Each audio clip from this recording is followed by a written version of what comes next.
Top stocks ની details જાણીએ સહયોગી આરતી અને તૃપ્તિ પાસેથી। આપણને ગુડ મોર્નિંગ આરતી, શરૂઆત કરીએ કયા સ્ટોક્સ પર આજે ફોકસ? જી, આજે પણ શરૂઆત HDFC બેંક સાથે કરીએ। ગઈકાલે એક પોઝિટિવ સમાચાર બેંક માટે આવતા દેખાયા હતા। આજે અહીંયા જે સમાચાર આવતા દેખાઈ રહ્યા છે, પાર્ટ ટાઈમ ચેરમેનની નિયુક્તિ કરવામાં આવી છે। રાજીવ કુમારે HDFC બેંકનો કાર્યભાર અહીંયાથી સંભાળ્યો છે અને Rajiv Kumar part time chairman તરીકે અહીંયાથી નિયુક્ત થયા છે।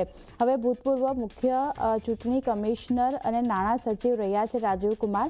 આગામી 3 વર્ષ માટે પાર્ટ ટાઈમ ચેરમેન તરીકે અહીંયાથી તેઓ હવે HDFC બેંકમાં નિયુક્ત થયા છે અને ચેરમેન પદ માટે નિયુક્તિને RBI પાસેથી મંજૂરી હજી બાકી છે, એટલે એના પર ધ્યાન રાખવાનું રહેશે। પણ 4 વર્ષ માટે વધુ ઇન્ડિપેન્ડન્ટ ડાયરેક્ટર પર પણ અહીંયાથી નિયુક્ત કરવામાં આવ્યા છે। ઇન્ડિપેન્ડન્ટ ડાયરેક્ટરની નિયુક્તિ આજથી અમલમાં આપણને આવતી જોવા મળશે અને 5 ઓગસ્ટની AGMમાં શેરધારકોની મંજૂરી આની માટે શક્ય થતી જોવા મળતી દેખાઈ શકે છે। એટલે HDFC બેંક આ પાર્ટ ટાઈમ ચેરમેન તરીકે જે નિયુક્તિ કરવામાં આવી છે રાજીવ કુમારની, એને લીધે એક ફોકસ બનતું જોવા મળશે। બીજી બાજુ રાજીવ કુમારના કાર્યકાળની જો આપણે વાત કરી લઈએ તો 1984 બેચના IAS ઓફિસર તેઓ રહ્યા છે। 2017થી 2020 સુધી પૂર્વ નાણાકીય સચિવ પણ તેઓ રહ્યા છે અને ભારતમાં 25માં ચૂંટણી કમિશનર અહીંયાથી રાજીવ કુમાર આપણને અહીંયાથી રહેતા દેખાયા છે। બીજી બાજુ 2024ની જો વાત કરી લઈએ તો લોકસભા ચૂંટણીનું સંચાલન પણ તેમણે કર્યું છે અને RBI સેન્ટ્રલ બોર્ડના સભ્ય તરીકે પણ તેમણે સેવા આપી હતી અને FSCD સભ્યોએ SBI અને નાબાર્ડના બોર્ડમાં પણ તેમણે સેવા આપી છે। એટલે ઘણું એક કહી શકાય કે સારું વ્યક્તિત્વ આપણને આવતું જોવા મળ્યું છે। હવે અહીંયાથી RBIની મંજૂરી બાકી છે, પણ જોવાનું રહેશે કે HDFC બેંક આજે કઈ રીતે રિએક્ટ કરે છે, એટલે આ સમાચાર પર નજર રાખવાની છે। જેફરીઝનો એક રિપોર્ટ આવ્યો છે HDFC બેંક માટે। અહીંયા તેઓ બાય રેટિંગ આપી રહ્યા છે 1050 રૂપિયા પ્રતિ શેરના લક્ષ્ય સાથે અને અહીંયા પણ તેઓ કહી રહ્યા છે કે અપોઇન્ટમેન્ટ જે કરવામાં આવી છે સપોર્ટિવ CEO જે છે શશિન્દર જગદીશ ટીમ રિન્યુઅલ જે આપણને અહીંયા બનતું જોવા મળશે, એટલે ધ્યાન રાખવાનું છે HDFC બેંક માટે। પોઝિટિવ બ્રોકરેજ રિપોર્ટની અસર પણ જોવા મળશે। નેક્સ્ટ એક્સિસ બેંકનું કાઉન્ટર છે। હવે અહીંયા પણ મેનેજમેન્ટમાં ફેરફારને લઈને સમાચાર આવતા દેખાઈ રહ્યા છે, જ્યાં રાજીવ મંત્રી એક્સિસ બેંકના નવા CFO આપણને બનતા જોવા મળતા દેખાઈ શકે છે। બંધન બેંકને છોડ્યા પછી તેઓ એક્સિસ બેંકમાં જોડાઈ શકે છે। રાજીવ મંત્રી બેંકના પુનિત શર્માનું સ્થાન અહીંયાથી લેતા જોવા મળી શકે છે અને બંધન બેંકે રાજીવ મંત્રીના રાજીનામાની જાહેરાત અહીંયાથી કરી છે। બીજી બાજુ એક્સિસ બેંક અને બંધન બેંક તરફથી પ્રતિક્રિયાની હજી રાહ જોવામાં આવી રહી છે, એટલે ધ્યાન રાખવાનું રહેશે એક્સિસ બેંક માટે પણ આજે કે અહીંયા કઈ રીતે સ્ટોક રિએક્ટ કરે છે, એટલે દિવસભર ફોકસ આજે બેન્કિંગ કાઉન્ટર પર રાખવાનું છે। નેક્સ્ટ બંધન બેંકનું કાઉન્ટર છે। હવે અહીંયા જો કંપનીના CFO રાજીવ મંત્રીએ બંધન બેંકમાંથી રાજીનામું આપ્યું છે અને તેઓ એક્સિસ બેંકમાં જઈ શકે છે। સમાચાર અત્યારે એવા બન્યા છે, હજી એકદમ ફાઇનલ ન્યૂઝ આપણને નથી આવતા જોવા મળ્યા। હવે બંધન બેંકની જો વાત કરી લઈએ તો અગાઉ સિટી ઇન્ડિયા અને ટ્રાન્સયુનિયન જે સિબિલ છે એના CFO તરીકે સર્વિસ રાજીવ મંત્રીએ આપી હતી।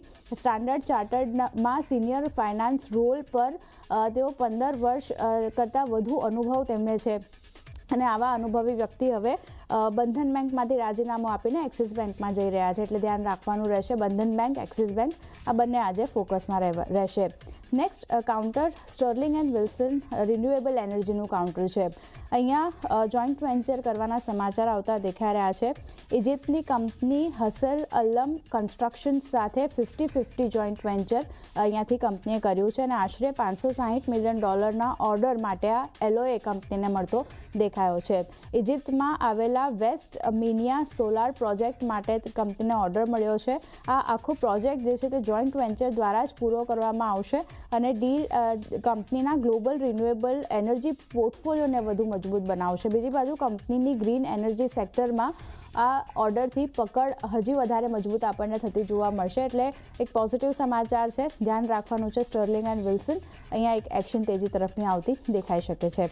નેક્સ્ટ ટાટા મોટર કમર્શિયલ વ્હીકલનું કાઉન્ટર છે। હવે અહીંયા જો ડીલ જલ્દી પૂરી થવાના સમાચાર આવતા દેખાઈ રહ્યા છે। કોની સાથે ડીલ થશે તો જે ઇવોકો ડીલ છે Q2માં પૂર્ણ થવાની પ્રક્રિયા અહીંયાથી ટ્રેક પર આપણને રહેતી દેખાઈ રહી છે અને આ ડીલથી ટાટા મોટર્સની ગ્લોબલ કમર્શિયલ વ્હીકલ માર્કેટમાં સ્થિતિ વધુ મજબૂત થતી જોવા મળશે.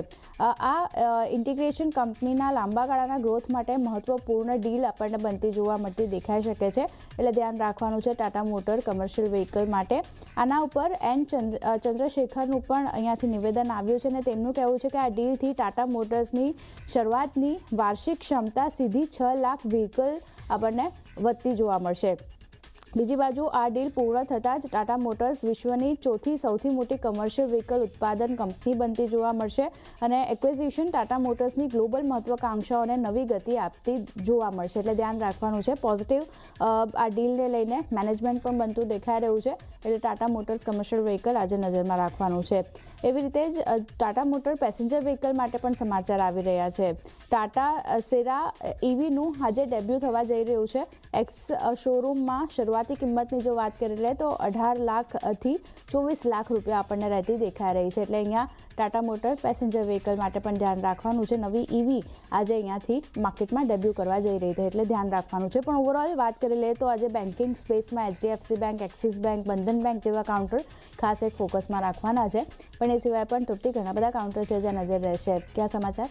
આટલું હું પણ પોઝિટિવ સમાચાર સાથે જ શરૂઆત કરીશ. તો ખાસ કરીને પેજ ડિજિટેક આજનું દિવસમાં કાઉન્ટર ખાસ ફોકસમાં જોવા મળી શકે છે, કારણ કે કંપનીને સબસિડરી કંપની જે છે BESS અહીંયા મેન્યુફેક્ચરિંગ પ્લાન્ટ જે છે તેની ક્ષમતા તેઓ અહીંયા વધારવા જઈ રહી છે. ક્ષમતા જે હાલમાં જે 2.5 ગીગાવોટ છે તેને વધારીને તેઓ 5 ગીગાવોટ કરવા જઈ રહ્યા છે. સાથે તેમનું એ પણ કહેવું છે કે FY27માં તે આ જે છે 5 ગીગાવોટ વધુ વધારશે, એટલે ટોટલ અગર આપણે જો ક્ષમતાની વાત કરશું તો તે 10 ગીગાવોટ સુધી કરવાની તેઓ ધારણા બનાવી રહ્યા છે. ત્યારબાદનું કાઉન્ટર જે ફોકસમાં છે એ છે રાઇટ્સ. અહીંયા કોન્કોર સાથે કંપનીએ MOU કર્યા છે. બંને કંપનીઓ સાથે મળીને અહીંયા PMC સર્વિસ પૂરી પાડશે, એટલે ખૂબ જ એક પોઝિટિવ સમાચાર આપણી સમક્ષ જોવા મળી રહ્યા છે. અને આ કરાર અંતર્ગત લોજિસ્ટિક ઇન્ફ્રાસ્ટ્રક્ચર પ્રોજેક્ટ્સ, કોન્કોરનું ટર્મિનલ્સનું પ્લાનિંગ્સ, ડિઝાઇનિંગ્સ, તેનું એક્ઝિક્યુશન્સ અને તેના કમિશન આ બધું જ અહીંયા સામેલ રહેશે. એટલે ખાસ કરીને રાઇટ્સ માટે અને કોન્કોર બંને જ માટે એક પોઝિટિવ ઇમ્પેક્ટ આજના દિવસમાં જોવા મળી શકે છે. ત્યારબાદ SJVNનું કાઉન્ટર અહીંયા ફોકસમાં રહેશે, કારણ કે ગુજરાત ઉર્જા વિકાસ નિગમ સાથે કંપનીએ અહીંયા પાવર પરચેસ એગ્રીમેન્ટ કર્યા છે, જેમાં તેઓ હિમાચલ પ્રદેશમાં 3 હાઇડ્રો પ્રોજેક્ટમાં ગ્રીન પાવર સપ્લાય તેઓ કરશે. અગર આપણે સપ્લાયની વાત કરશું તો 66 ગીગાવોટ છે, 210 ગીગાવોટ છે, 382 ગીગાવોટ છે, એટલે કુલ મળીને કહી શકાય કે 658 જેટલા ગીગાવોટની ક્ષમતા તેઓ અહીંયા જે છે તે સપ્લાય કરતા જોવા મળશે. ત્યારબાદનું કાઉન્ટર જે ફોકસમાં છે એ છે જક્સોનપાલ ફાર્મા. આ કાઉન્ટર માટે પણ અહીંયા પોઝિટિવ સમાચાર જોવા મળી રહ્યા છે. કંપનીએ એક્વિટાસ હેલ્થકેરમાં 85% હિસ્સો ખરીદવા માટે અહીંયા શેર પરચેસ એગ્રીમેન્ટ કર્યા છે. આ સ્થાનિક ફાર્મા બિઝનેસને વધુ મજબૂત કરવા માટે કંપની તરફથી આ એક આપણે કહી શકાય કે અગત્યનો એક અપડેટ્સ અહીંયા આપણને જોવા મળી રહ્યું છે. ત્યારબાદ નજર બની રહી છે યસ બેંક માટે, પણ અહીંયા બોર્ડ પાસેથી ઇક્વિટી દ્વારા લગભગ 7,500 કરોડ રૂપિયા ફંડ એકત્ર કરવા માટે મંજૂરી મળી છે, અને દેટ દ્વારા લગભગ 8,500 કરોડ રૂપિયા એકત્ર કરવા માટે મંજૂરી મળતી જોવા મળી રહી છે. ત્યારબાદ MCX પર પણ અહીંયા આપણને ખાસ નજરબંધી જોવા મળશે, કારણ કે અહીંયા UTI mutual funday block deal દ્વારા લગભગ 14.7 લાખ શેર્સ ખરીદ્યા છે. એટલે કહી શકાય વેલ્યુઝની અગર જો હું વાત કરશું તો લગભગ 425 કરોડમાં તેમને 0.57% ઇક્વિટી હિસ્સો અહીંયા તેમને ખરીદ્યો છે.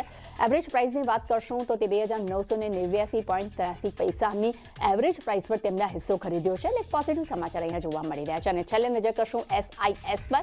અહીંયા બાયબેકની કંપનીએ જાહેરાત કરી છે. કંપનીનું કહેવું છે કે લિસ્ટિંગ બાદ આ 5મી બાયબેકની જાહેરાત કંપની કરી રહી છે. બોર્ડે લગભગ 778.50 પૈસા પ્રતિ શેરના બાયબેકને અહીંયા મંજૂરી આપી દીધી છે. બોર્ડ દ્વારા 120 કરોડ સુધીના શેરની બાયબેકની અગર આપણે જે વેલ્યુની વાત કરીએ તેની મંજૂરી મળી છે. ઓવરઓલ કહી શકાય કે શેર હોલ્ડરને લગભગ અહીંયા 720 કરોડનું વળતર જે છે અહીંયા મળતું જોવા મળી રહ્યું છે. એટલે ચાની ડેફિનેટલી મારા તરફથી અને આરતી તરફથી ઘણા બધા શેર્સ ડિસ્કશન કર્યા છે. આજે ખાસ કરીને બેંક સેક્ટર્સ ખાસ અહીંયા રડારમાં જોવા મળી શકે છે.